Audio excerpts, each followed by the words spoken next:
Buon pomeriggio e un saluto da Ettore Ivaldi che presenta il nostro, anzi sono io in casa sua a dire la verità, perché saluto subito e chiedo se è pronto per intervenire il nostro Giovanni De Gennaro, perché oggi ci sarà tanto da parlare, abbiamo un ospite importante, eccolo qui. Buon pomeriggio Ettore.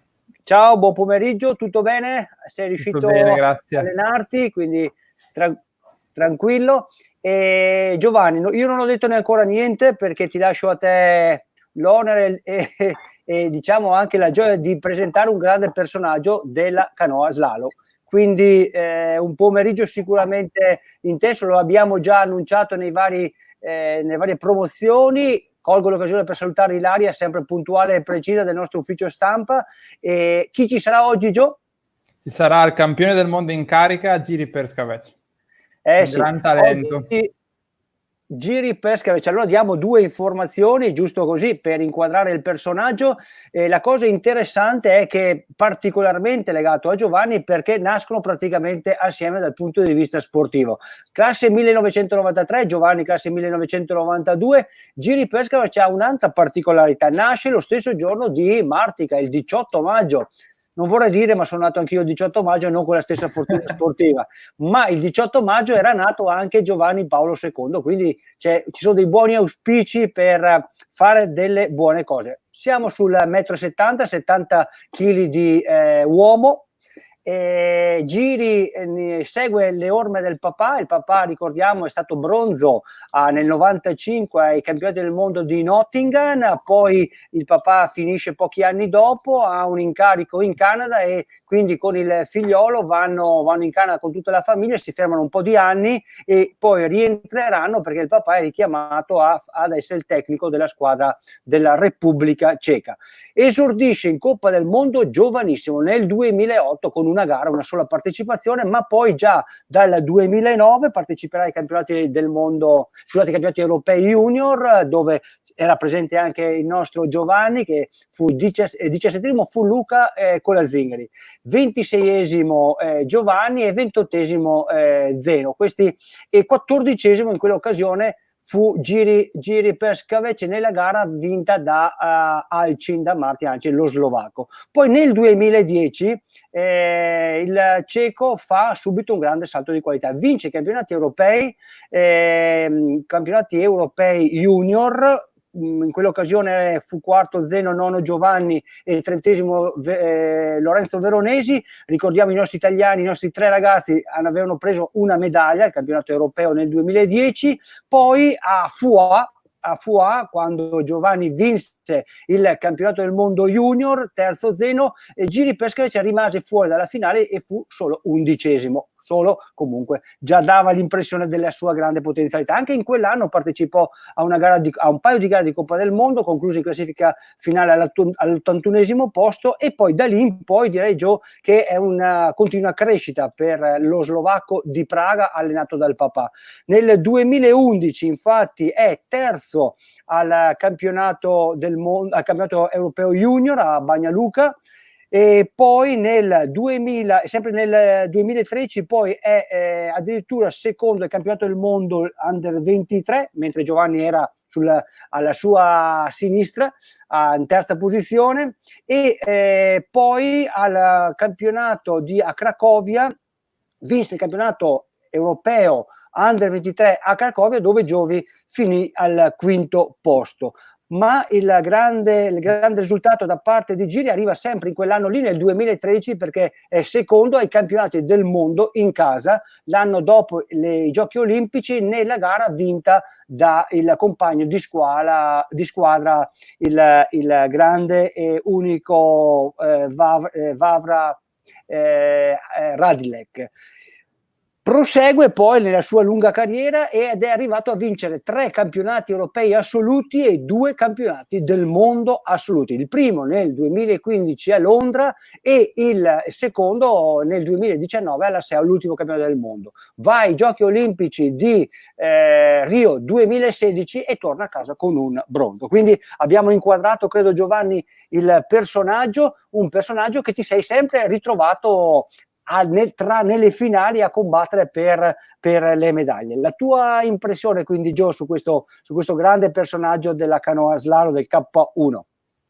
Ma innanzitutto è un talento puro e lo conosco da tanti anni, e la cosa incredibile è che ogni volta, lui è molte volte sul podio, ma ogni volta che io prendo medaglia praticamente c'è sempre lui su un gradino del podio, e questo mi fa molto piacere e fa capire anche quanto sia consistente nei suoi risultati. È davvero unico secondo me nel suo stile, è uno stile veramente rischioso, è uno stile che penso sia inimitabile, e sarà interessante capire come è arrivata questa evoluzione, questo passaggio da un concetto di tecnica con cui abbiamo parlato con Kauser, di basi solide, a uno stravolgimento totale di un Jiří Prskavec, uno stile davvero unico, e le mie domande saranno esattamente su questo: come ha fatto ad arrivare a questo punto, come ha fatto a rendere uno stile così rischioso così sicuro, perché vi ripeto,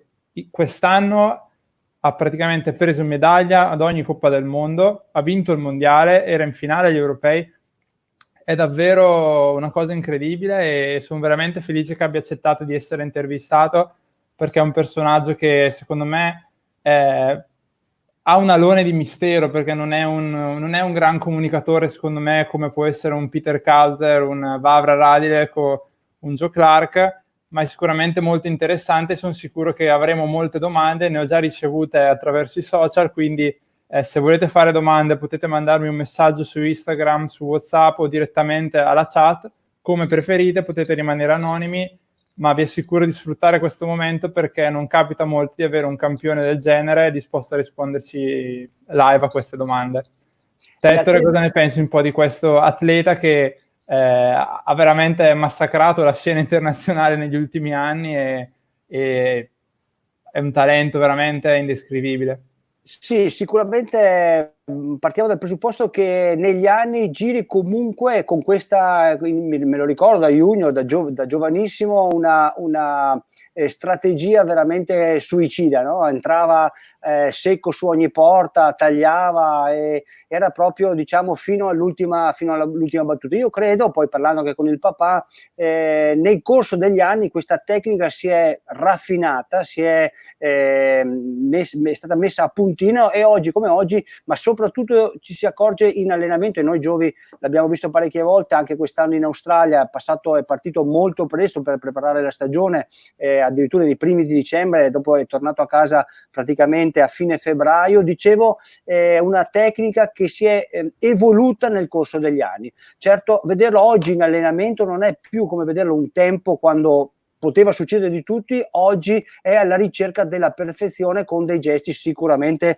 che solo grazie alle sue caratteristiche tecnica, le sue caratteristiche anche antropometriche, nel senso che, ricordiamo, è un atleta sul 1,70 m, è molto leggero, confrontato a Giovanni, che è un atleta di oltre 1,80 m, abbondante per 80 kg. Capiamo bene la differenza di peso, o come abbiamo sentito la settimana scorsa Joe Clark, stiamo parlando di un altro tipo di approccio per quello che riguarda lo slalom. Sicuramente però è interessante, e sarà interessante, come diceva Giovanni, capire quello che ci vorrà dire in questo tempo che passeremo assieme.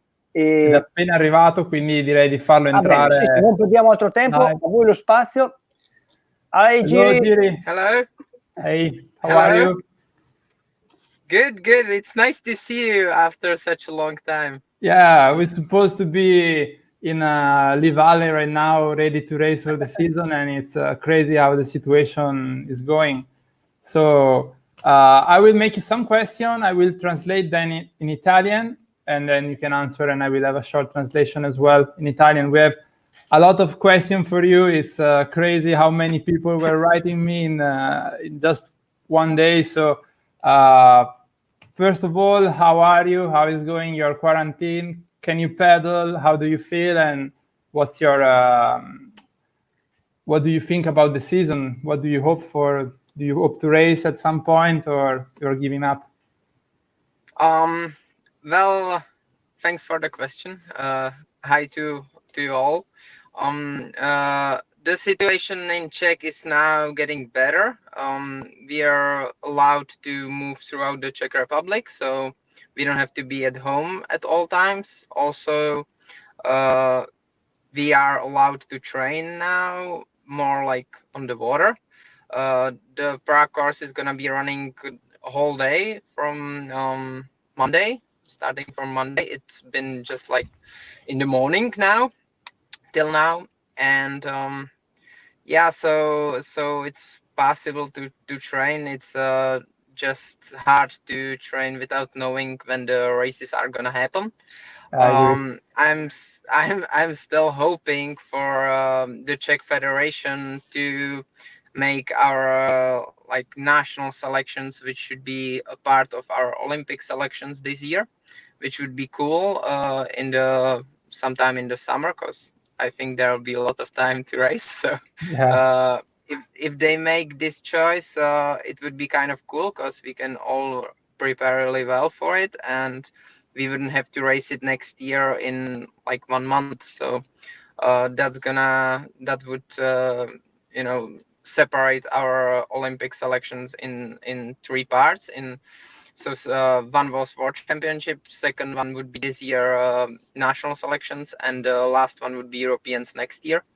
And I think that would be quite cool, because it's half year separated, and it's if somebody's sick or something, he can still be the best on the 2 other events. So I'm hoping for this, and I'm hoping for some World Cups in the end of the year.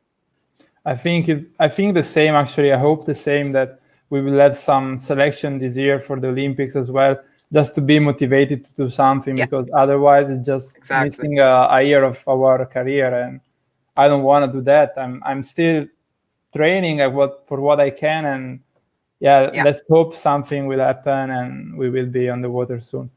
Quindi la prima domanda è stata come sta facendo la sua quarantena, se si sta allenando, se è libero di allenarsi in acqua e cosa spera per questa stagione, e la sua risposta è stata che è libero di muoversi attraverso la Repubblica Ceca.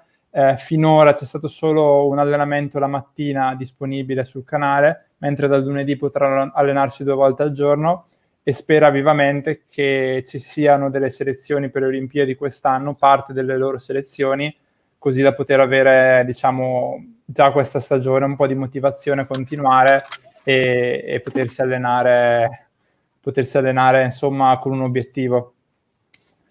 So we had some question about your past, so your really beginning of your paddling, and the first question is about your life experience you had in Canada.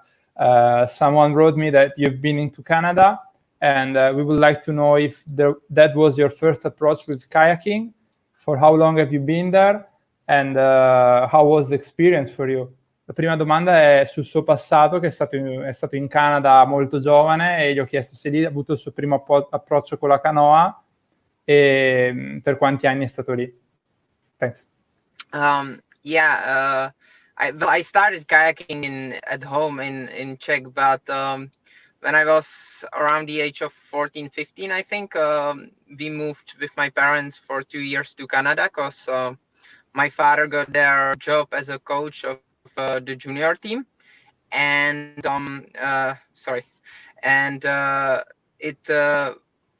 it was kind of cool experience, because I learned English. I've met some great athletes that are still competing around our sport, and as well as I was basically 2 years growing up on the coolest rivers I've ever seen that are there in Canada, and I don't think I can really find rivers like that in Czech or even the whole Europe. So it was kind of a really cool experience, and I think it helped me with my paddling as well. And when I came back, I started to be in the junior Czech team, and I started competing really.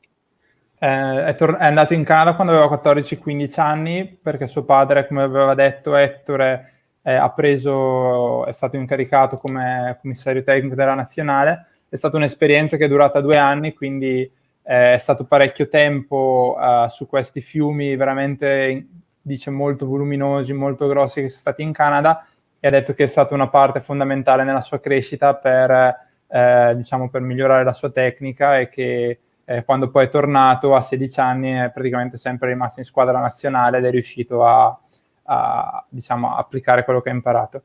So when we were talking with Peter Kauser, he was really he thinks that fundamental of our sports are really important, and that's what I think.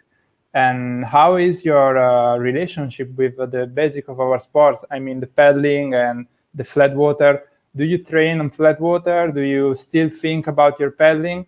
And all the experience you had on these big rivers came after you had a solid base of flat water, or you just went into wild water for all your growing up?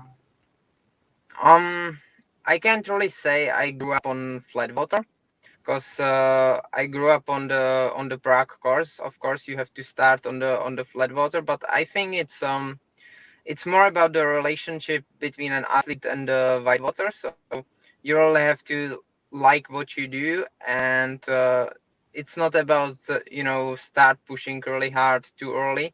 It's more about playing on the water and getting to know the feeling of the water. And so I feel like for my first 4 years of my paddling, which is like from 8 to 12, I was only going paddling, and we were really playing with the water. And I think that for my actual like forward stroke and the basic technique, it's been more like the time in Canada, where I wouldn't say those were big rivers. It's just they were really wide and there was lots of water. So from one side to another, you had to paddle a really long way. And I think that helped me with the basic strokes. And I think that's what you can really see on the athletes from different countries. For example, in Czech, we have more of the artificial courses, and I wouldn't say we are really, fast in the forwards paddling.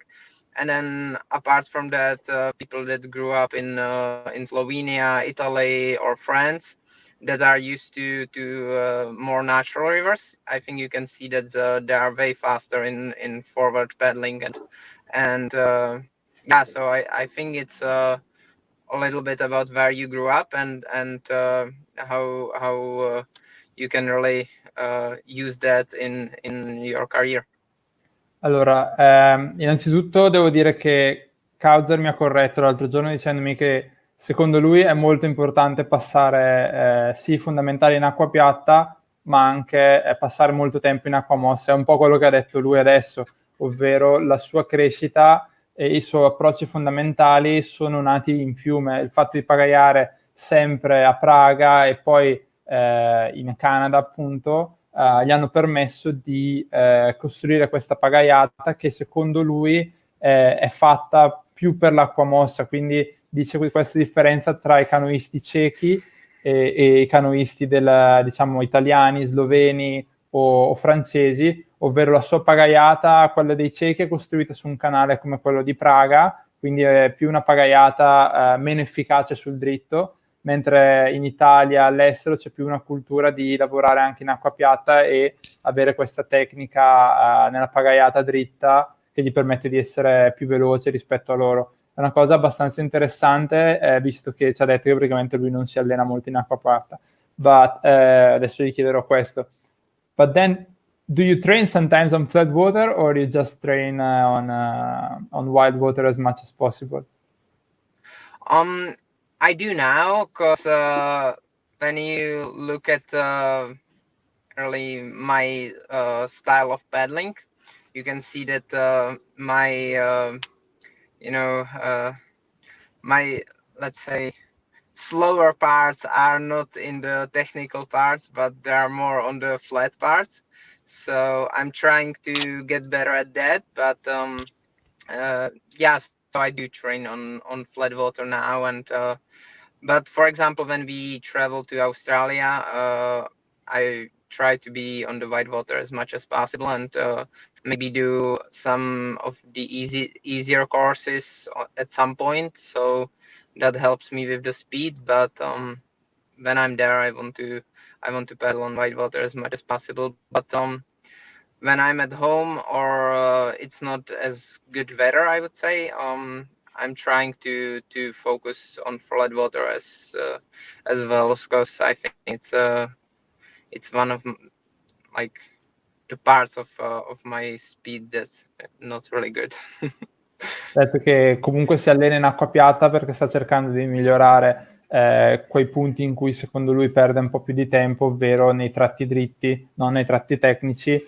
Cerca di farlo principalmente quando è a casa perché fa più freddo d'inverno, mentre quando è in Australia si concentra più sulla tecnica, diciamo, da adottare in canale, quindi fa cose più tecniche, più difficili, e a volte fa dei percorsi più semplici per migliorare la sua velocità.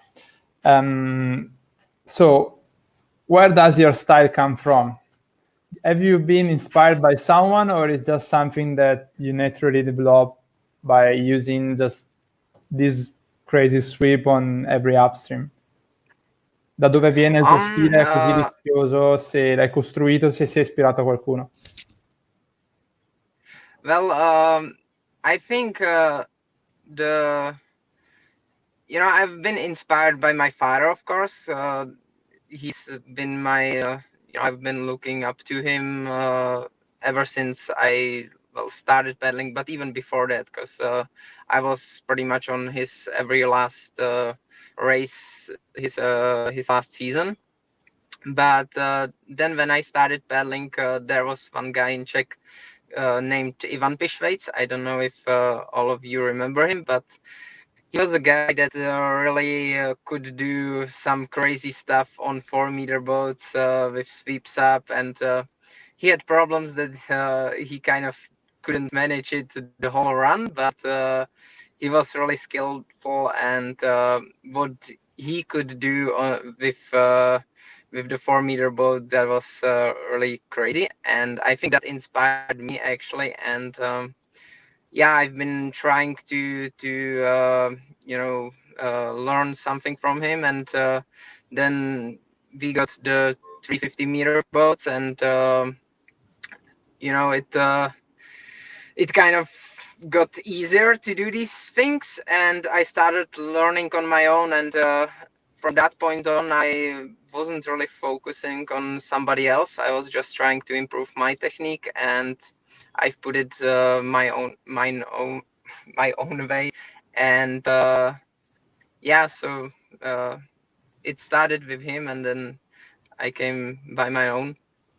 Gli ho chiesto a chi si è ispirato e la risposta iniziale è stata suo padre, il quale chiaramente l'ha accompagnato in tutta la sua carriera e che già prima che iniziasse ad andare in canoa lo guardava, lo sosteneva chiaramente quando era suo padre a fare le gare. E poi mi ha citato questo Ivan Pišvejc, che è un atleta ceco, veramente un altro talentuoso, diciamo di qualche anno fa, quando si era nelle canoe con 4 metri, che aveva questo stile unico di attaccare le risalite come un po' come fa lui, con la differenza che non riusciva a portarlo in fondo a una gara perché con le 4 metri era molto più difficile. Adesso è diventato un po' più semplice, lui ci ha lavorato molto e gli ha permesso di appunto creare questo stile unico che gli permette di arrivare in fondo alle gare.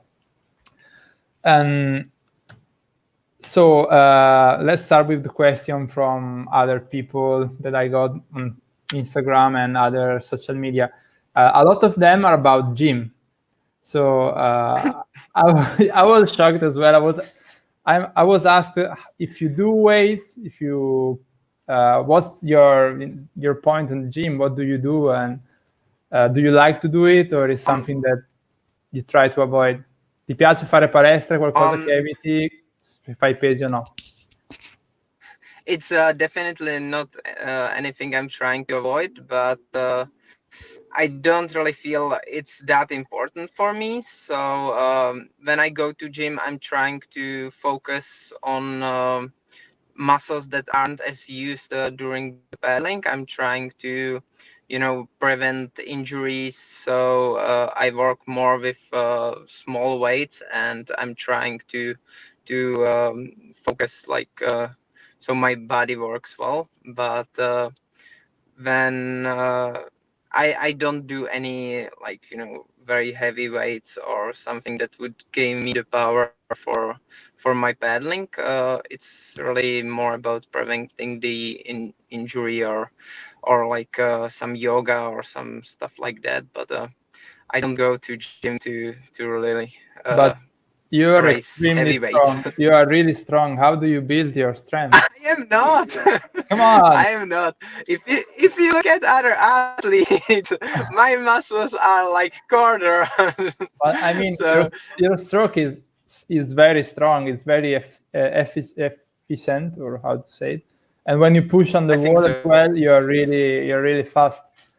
So you just build it in the water, or pretty much, yeah. I was always trying to focus on building my forward stroke power my stroke power in on the water, because I think that's the best place where to gain the power for the stroke, and you don't get as heavy from that. And I think for my style of paddling, I need to be light. So that's why I never did too much weights. But I can't say I don't do it ever. It's just there are only a few parts of the season where I would really go to gym to raise some weights. But it's always like at least 10 repeats on one place. So it's not like too heavy. I think I do bench press with 65 kilos max, so that's me.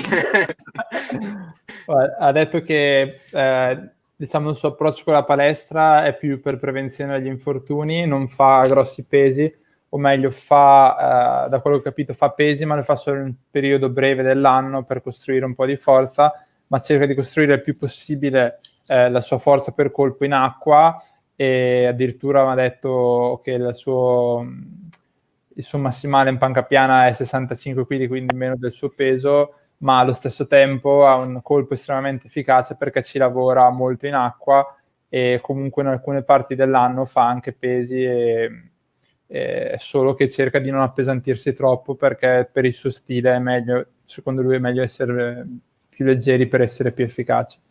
So we had a question live from Luca, which is asking how is to be in such a strong team like in Czech Republic in K1 Men? There is a crazy high level, and how do you feel? How do you deal with this situation? Do you focus mainly on you, or you just look at your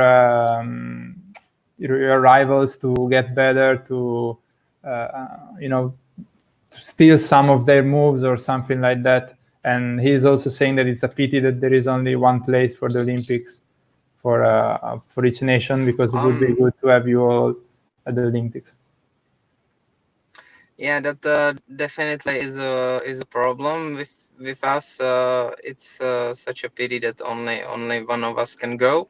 I can't really focus only on myself, because in my group is Ondrej Tunka, world champion from 2017, and Ondrej Cvikl, and we all train in the same group, and we see each other every day, so you kind of pick up something. But I'm trying, of course, to focus on myself and my technique, and what I do best. And yeah, I'm but it's pushing you forward somehow when you see that they have a good day. You wanna be there as well, and show them that you're good too. So we're kind of like, I think it's pushing us forward much more. I don't really see Vit and Vavra these days, because since the quarantine, there are some limitations of the paddling on the course, and it's always like 10 people on the channel, and they're in a different group, so I don't really see them too often now. But of course, in normal days, we would have like 2 sessions per week all together, and you would see their times, so that is pushing you forward as well. Yeah. Ha detto che è una situazione molto difficile perché sanno tutti che insomma il livello è davvero alto e lui principalmente, cioè lui il suo gruppo di allenamento è con Ondrej Svikl e Ondrej Tunka, quindi principalmente è un riferimento con loro, mentre con Vavra Radilek e Prindis si vedono un po' meno, anche se 2 volte a settimana fanno dei lavori insieme coi tempi, quindi è un po' uno spingersi a vicenda, e dice che comunque alla fine è uno stimolo, e quindi è una cosa che ti spinge più avanti, che cerca di farti quando vedi gli altri andare bene vuoi arrivarci anche te, quindi è un po' un rincorrersi a vicenda che provoca questo effetto che poi è terribilmente forte, perché hanno 3 atleti, 3 campioni del mondo. So there is Ettore that wants to make you some question, technical question. Ettore, il microfono disattivato. I'm here. But first, we call you Jiří, but it's not correct, right? In Czech, it's not Jiří. It's Jiří or Jiřa or Jiřo. It's really hard to say, but it's really one. I have in my name there is one specific letter that only I think Czech language has. It's R, and it's really hard to pronounce. So yeah. Jiří sounds good. Okay. So sorry if we call you Jiří. I'm fine. All right. Just to have something technical, you are sitting very tight inside your kayak. The seat is covered with the mattress, right? And what are you looking for when you paddle? Why you chose to stay like tight inside? Ho chiesto a Jiří, lui nella sua canoa è molto stretto, il suo seggiolino è completamente ricoperto da un materassino, e ho chiesto a Jiří perché quindi questa scelta. Well, it's not really like that, because I'm sitting really tight in my seat, because I do all the leans with my bum, but my legs are way less fixed than others. I'm basically having them straight, and my footrests are really far. So I'm moving with my feet and with my legs a lot, and they are not really fixed too tight. So that's why I have to have the seat really well made just for me. So I can feel the water with it.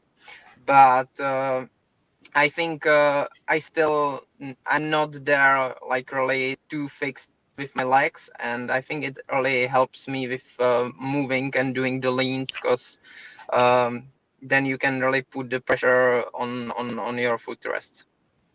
Ok, quindi io avevo un'impressione diversa, invece Jiří ci conferma il fatto che comunque mantiene la sua libertà a livello di gambe, piedi e gambe, in maniera tale che si possa un po' adattare, e il sedile gli permette di essere più sensibile con l'imbarcazione.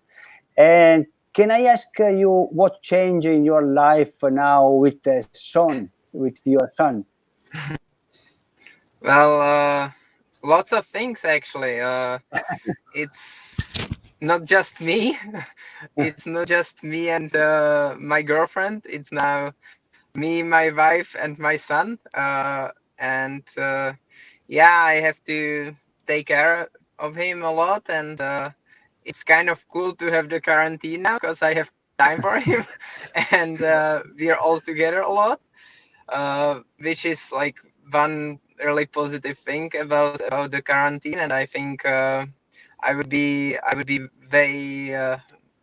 have way more problems about it if I didn't have them. But yeah, it's kind of life changed, you know. Before I've been to the morning session, maybe 2 sessions, then I would go home, have lunch, sleep, have a little nap, and then go to the next session, then watch some movies in the evening and go to sleep.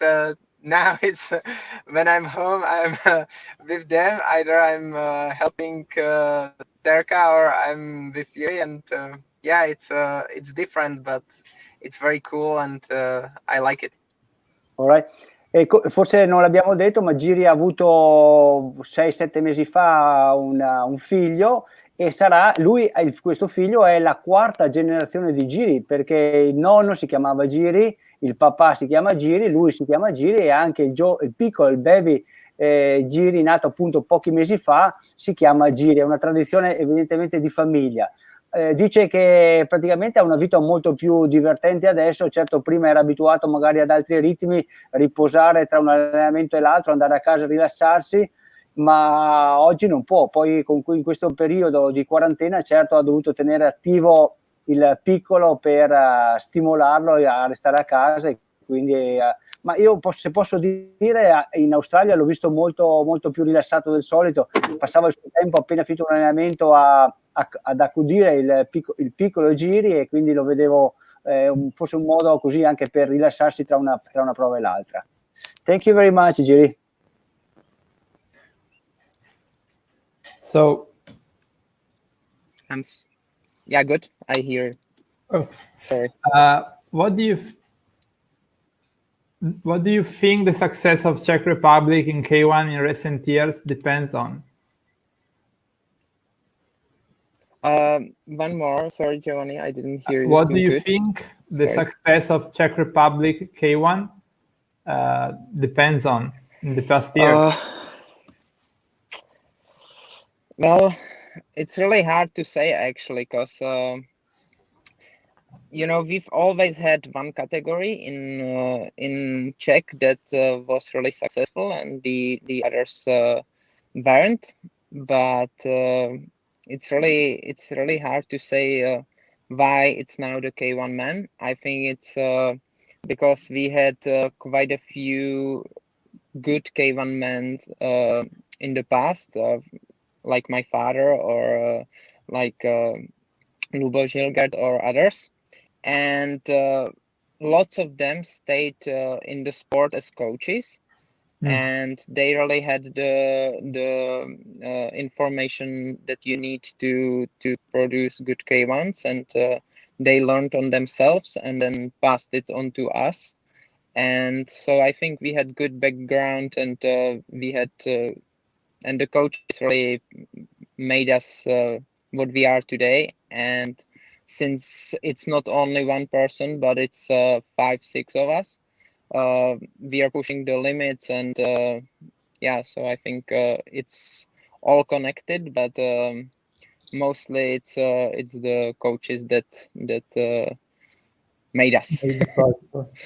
La domanda era come mai c'è stato questo boom di livello nei K1 in Repubblica Ceca negli ultimi anni, e la sua risposta è stata che secondo lui ci sono stati molti K1 forti negli anni precedenti che poi sono diventati allenatori, e questo gli ha permesso di passargli molte informazioni e di rendergli diciamo la strada un po' più facile, e gli ha permesso di alzare il livello generale. E io ci aggiungerei anche il fatto di essere in un gruppo così forte e che diciamo si sono stimolati a vicenda per arrivare davvero ai limiti di questo sport.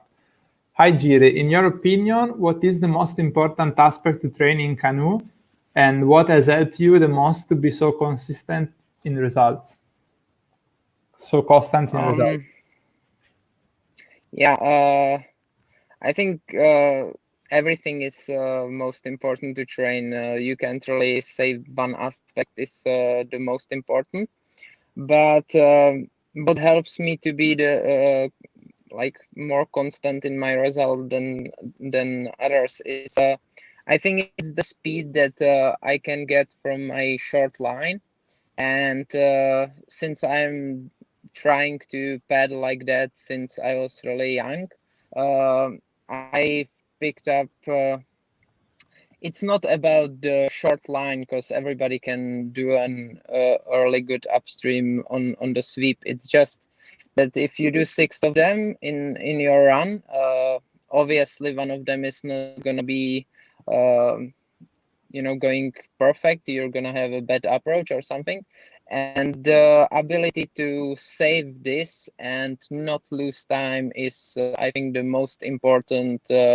in my racing, and that's what makes me having these results, because I think the speed overall is a little bit faster, and I can make a few mistakes which I can really save pretty fast, and when it's still fast enough to be there, I think that's the key for my constant results, actually.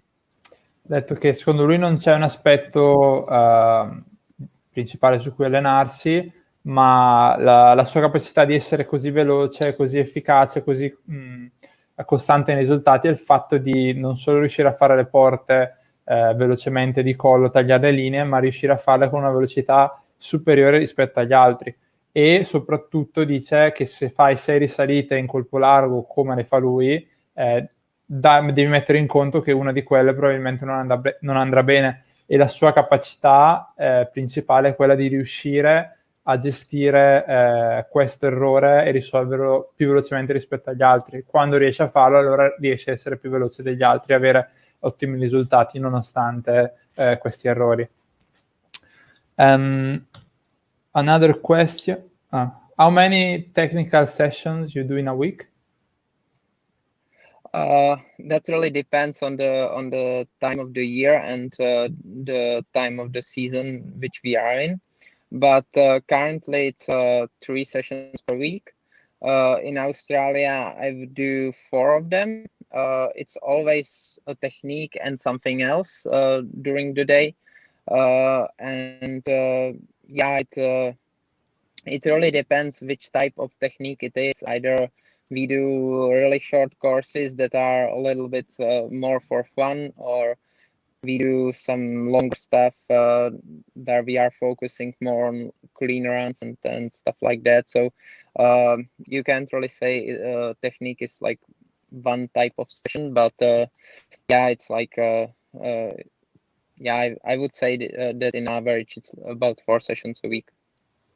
Dice circa 4 sessioni, ma non le considera proprio allenamenti di tecnica, ovvero possono essere dei percorsi molto corti in cui cercano di spingere al massimo, o percorsi un po' più lunghi in cui si concentra magari a rimanere puliti. Questo metodo qua non lo usano solo loro, ma lo usano anche gli inglesi, ovvero il nostro concetto di tecnica, parlo a Marco in questo momento principalmente, è fare percorsi di 5-6 porte. Sia gli inglesi che i cechi non hanno l'allenamento di tecnica, per loro è diviso 4, diviso 5, velocità, e tutti questi allenamenti qua loro li considerano in modo diverso, cioè lavorano sempre sulla tecnica a diverse intensità.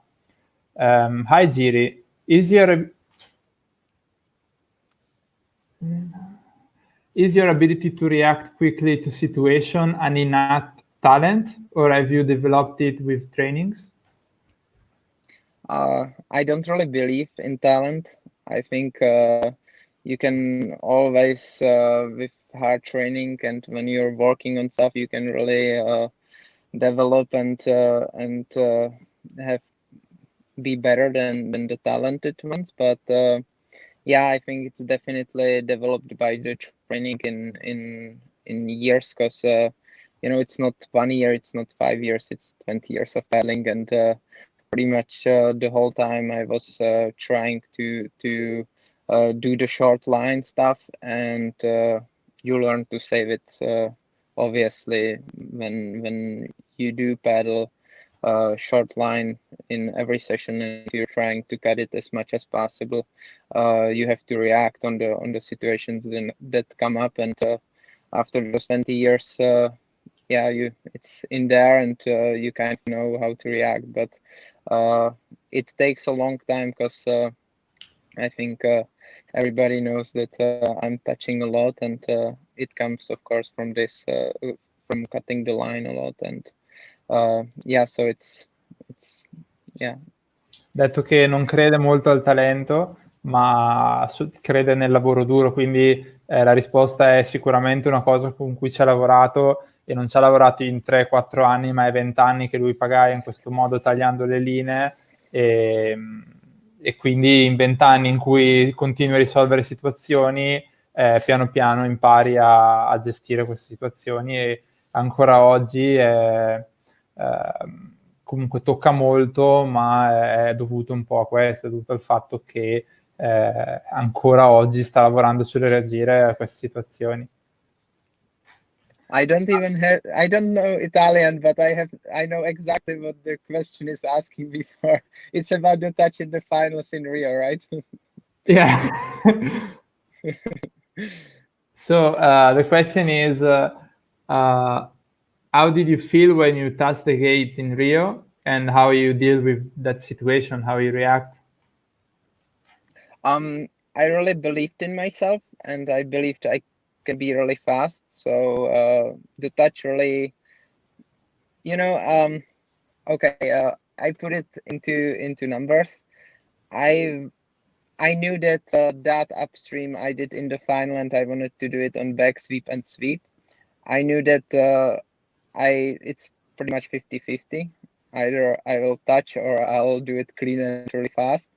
And when that water came in and I touched it, I was okay. I knew it could happen, and I just wanted to be as fast in the finish, so it's still enough. And by those 0.04, I still got my medal. So by now, of course, like when I look at the video, I can say to myself, like, man, you're an idiot. You should have do a punt there. But before the race, I knew exactly what I'm gonna do there, because Giovanni, you even know we were training that gate in our sessions, and I didn't try it a different way. So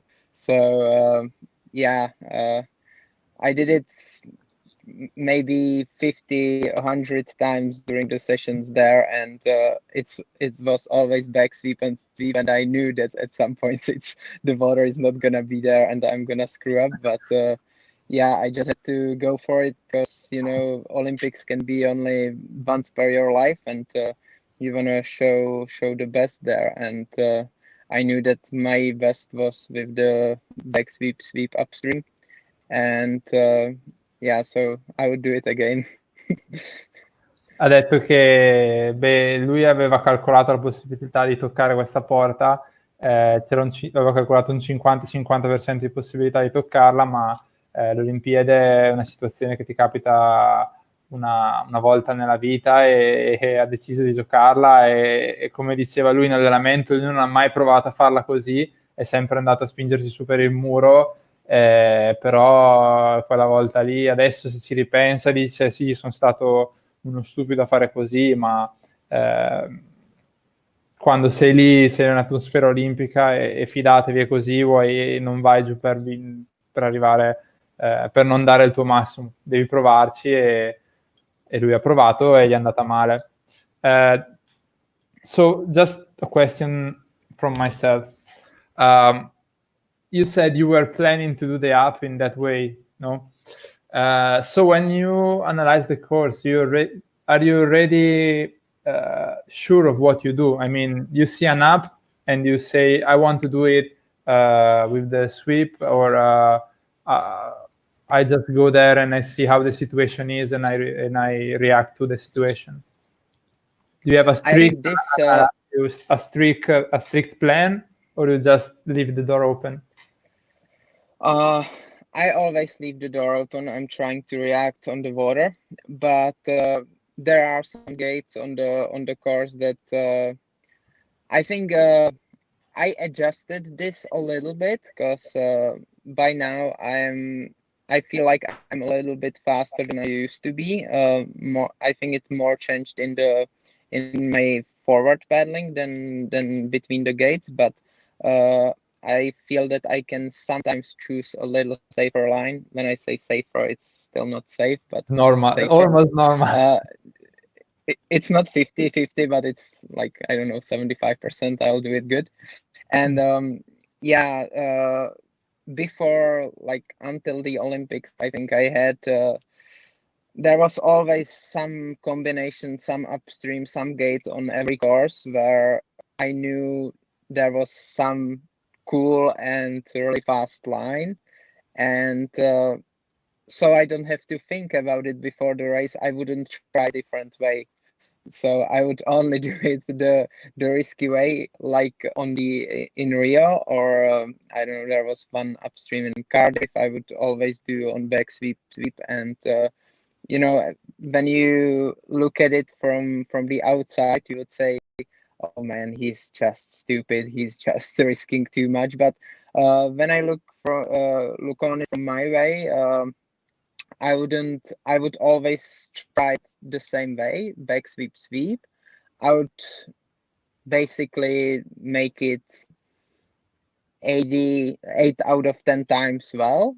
And before the race, when you knew you tried it only this way, you kind of don't have a different choice. You know, you feel much more confident with the riskier way than with going safe, which you never tried. So I think that that's what I did with some of these moves.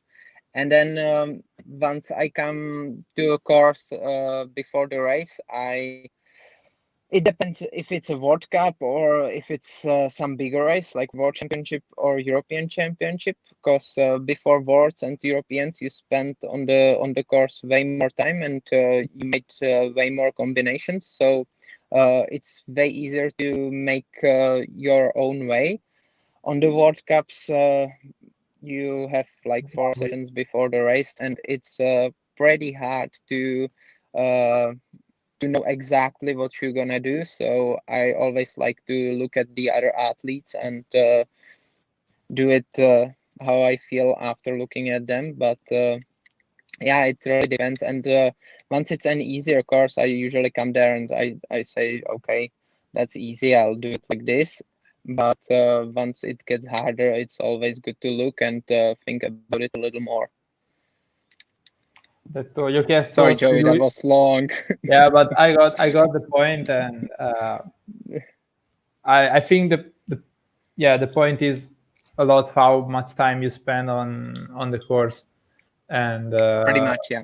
Yeah, like after Seoul, I've been there so many times, but and you feel like doing some risky move because you've been doing so much times.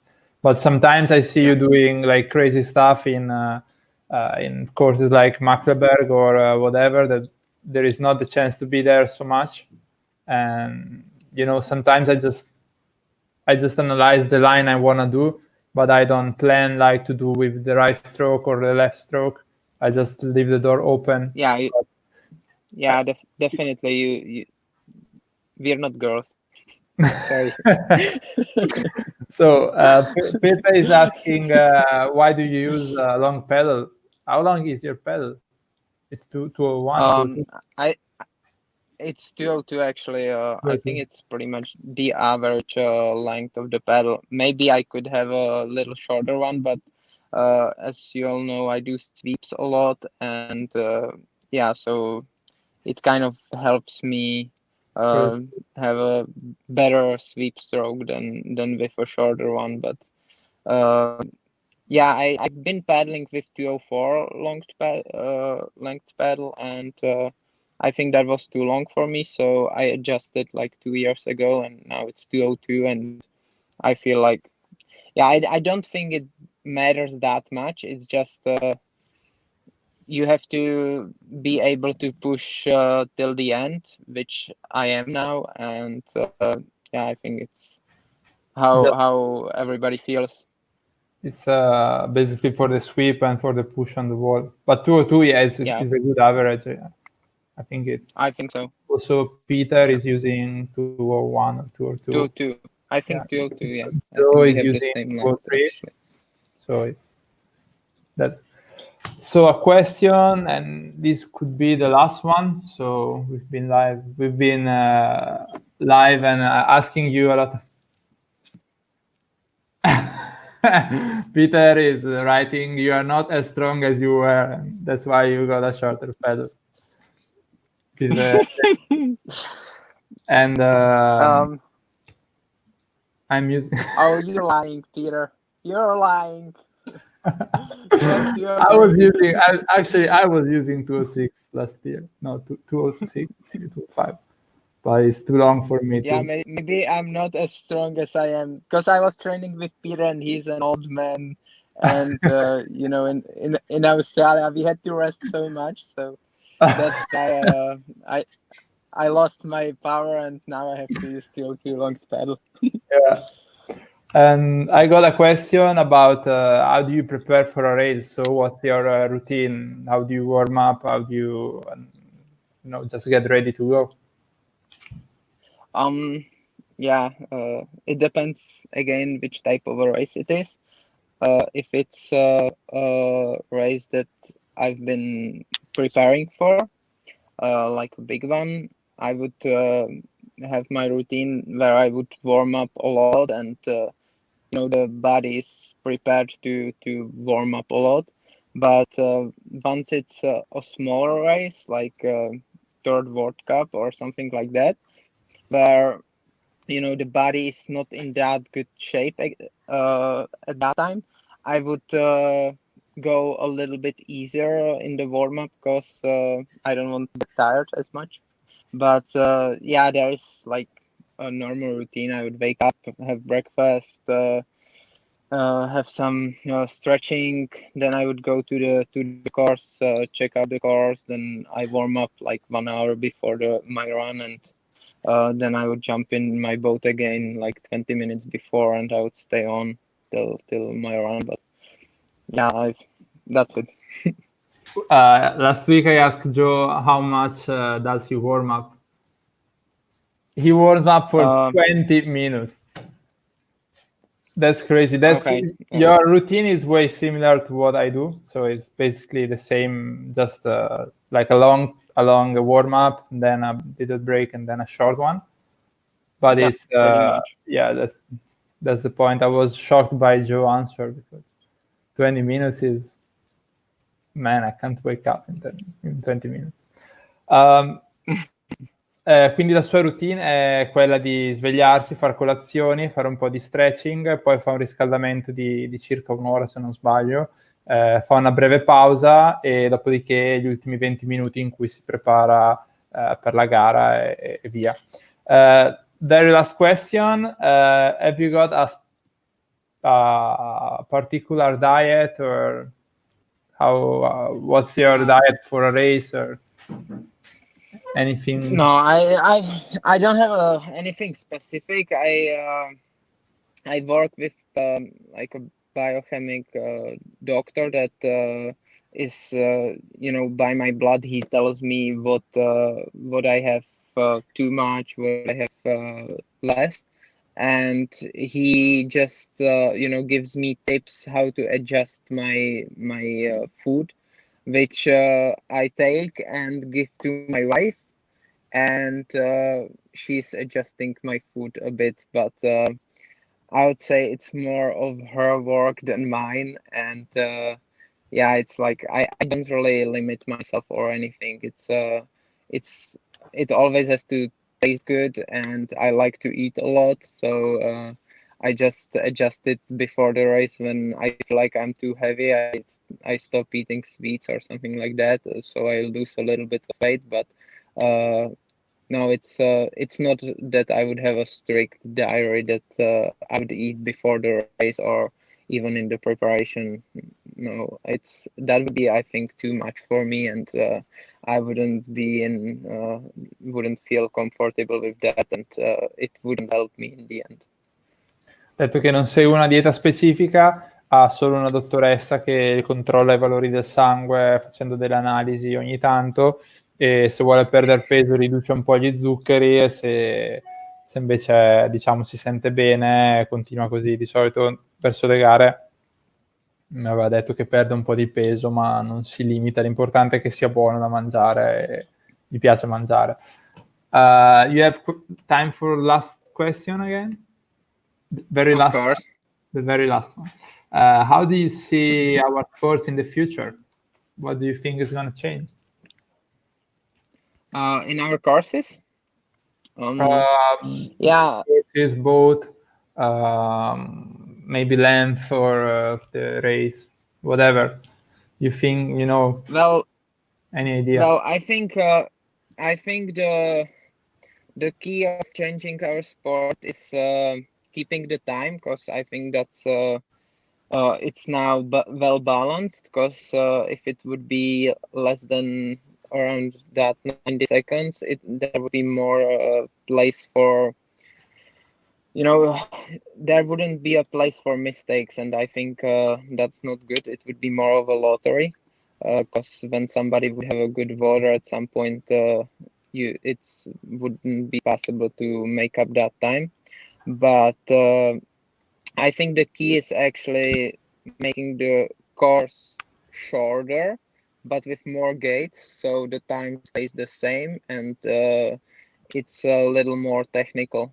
I also think that it would be cool to have a different course for different categories, because it's just obvious that on K1 you can do way more than C1 ladies. It's just natural, and I think most of the other sports have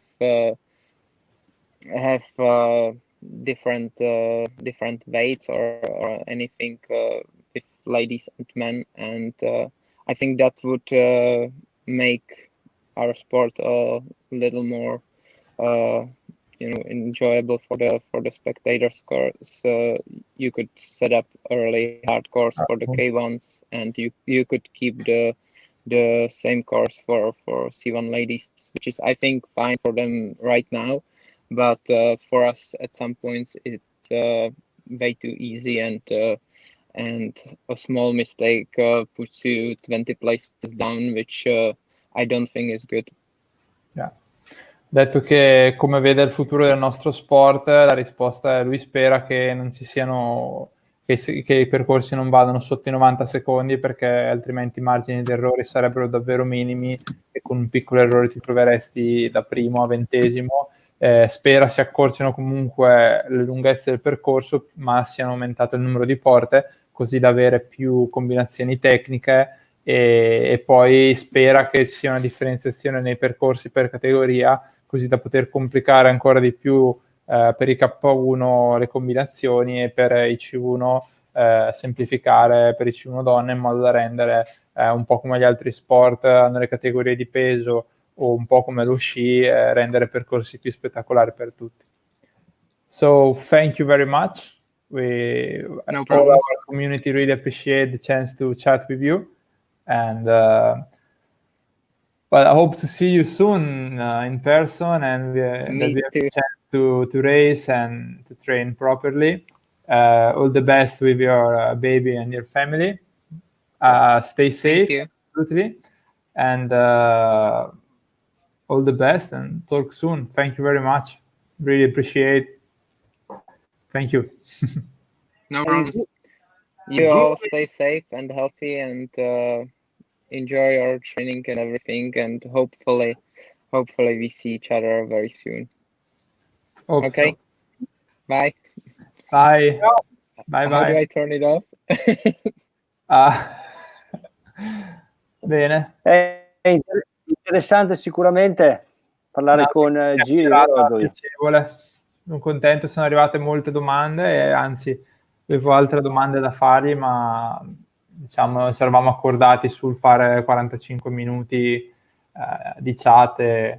Dopodiché, tra l'altro, è stato molto gentile, perché a casa non aveva una connessione stabile, quindi è dovuto andare nel paese vicino a collegarsi, perché ha detto che vive in un bosco, c'ha la casa praticamente in un bosco, quindi è stato molto gentile, molto disponibile, mi ha fatto molto piacere. Sono arrivate tutte queste domande.